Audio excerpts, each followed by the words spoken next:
Tao, no, araw-araw bago. Tayo po tayo mga kapatid. Dito po sa awit,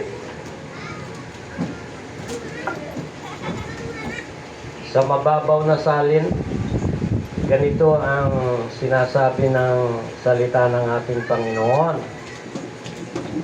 Ako naman, samantala, awit 71 verse 14. Ako naman, samantala ay patuloy na aasa, patuloy na magpupuri, pupurihin ka, tuwina. Amin Diyos, marapat namin pong gawin na ikaw ang asahan namin. Amen. Marapat na ikaw'y mapakurian, maluwalhati, madakila katulad po ang aming pag-alay kanina sa iyo. Naway naging kalugod-lugod po, Panginoong Diyos, sa inyong presensya, ang aming mga papuri at Yes, pagsamba. Lord. Ngayon naman po, Panginoon, tulungan mo kami, bigyan mo kami ng kaunawaan, kaalaman, karunungan, upang ang mga salita mo na aming binasa ay tumimo sa aming mga puso, sa aming isip, at may pamuhay namin ito ayon sa iyong kalooban. Lord. Kaya salamat po, Panginoon, sa gabay at patnubay mo na ang presensya mo naririto ngayon upang kami samahan sa pag-aaral ng iyong mga salita. Salamat po, purihin ka, luwalhatiin ka. Ito po ang dalangin namin sa tayong pangalan ni Jesucristo. Amen. Pwede na po tayo maupo. Ang Diyos ang ating pag-asa.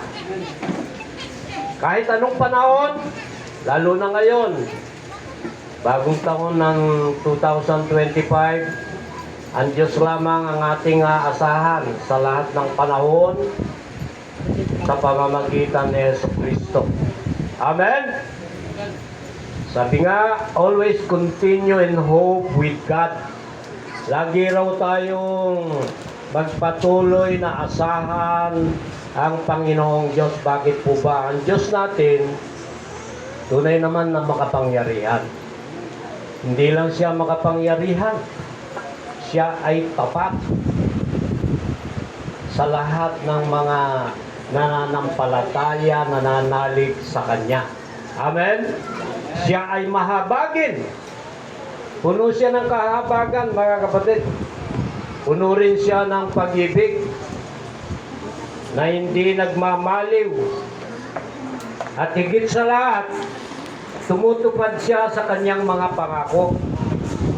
Yun po ang pinakamaganda na ginagawa ng Panginoong Diyos sa bawat buhay ng tao. Tumutupad siya sa kanyang mga pangako. Pagka ang tao nangako, pwedeng mangyari, pero kalimitan hindi nangyayari. Ngunit ang Diyos, na ating makapangyarihang Diyos, tumutupad siya sa kanyang mga pangako. Tulad ng kanyang pangako kay Abraham, na siya ay magiging ama ng maraming bansa, sabi doon sa Genesis 17 verse 4.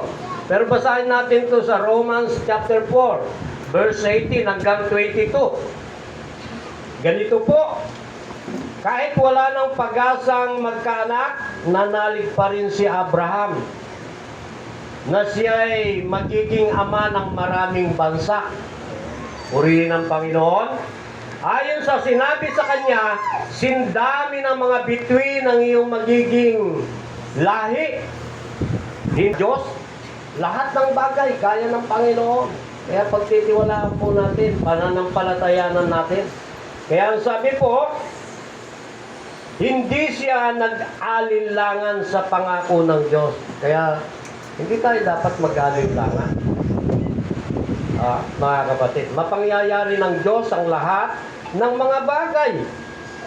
Sa halip, lalo siyang tumibay sa kanyang pananampalataya at nagpuri pa sa Panginoong Diyos. Tumibay ang kanyang pananampalataya. Na dapat tayo bilang mga Kristiyano, magtumibay ang ating pananampalataya. Asahan natin yung Panginoon. Natapat siya mga kapatid. Sa halip, sabi po doon, tumibay ang kanyang pananampalataya at nagpuri pa sa Diyos. Lubos siyang naniniwala na tutuparin ng Diyos na ipinangako nito.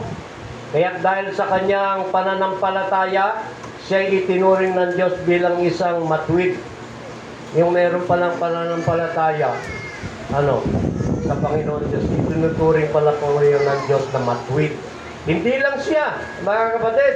Ang salitang itinuturing na matuwid ay hindi lamang para sa Kanya, kundi para rin din naman sa atin.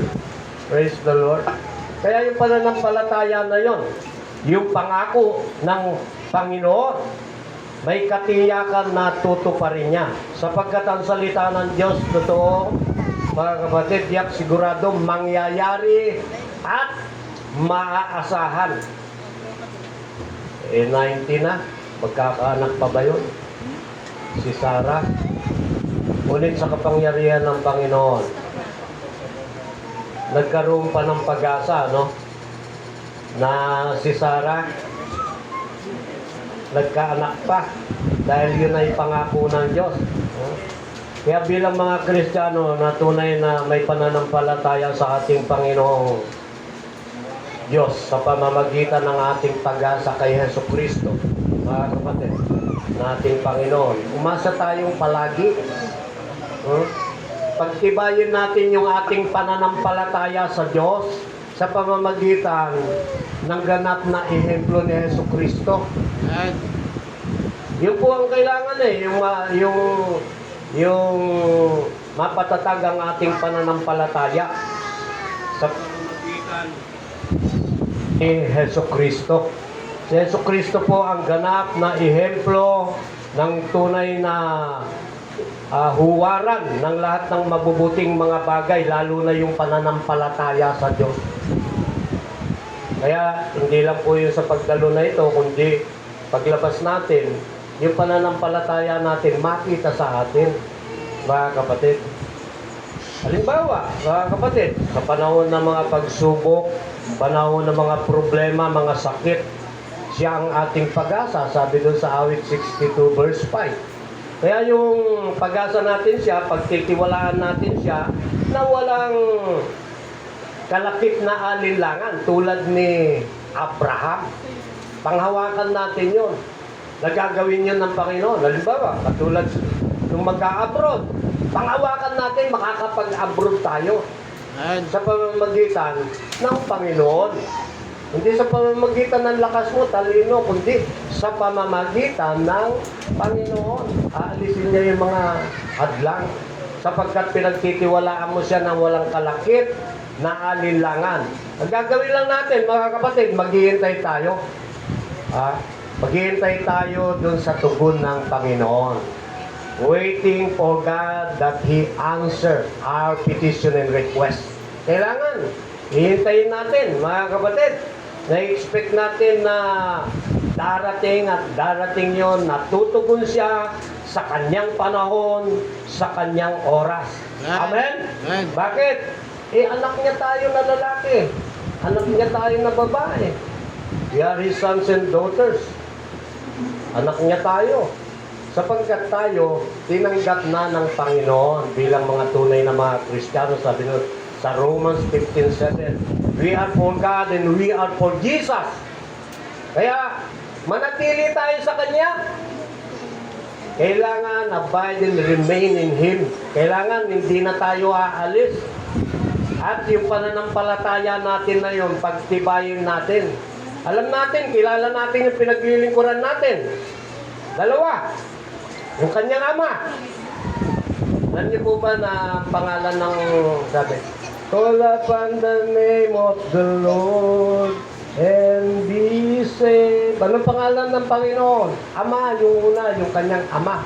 Ama, pangalan po yun. Hindi po title yun. Referring to God the Father, Ama. At yung anak naman, Hesus Kristo. Kapatid. Mababasa niyo yan sa Proverbs chapter 30. Dalawa, ama at ang anak, magkaiba.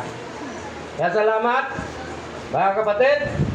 na tayo ay nananatili sa Kanya. At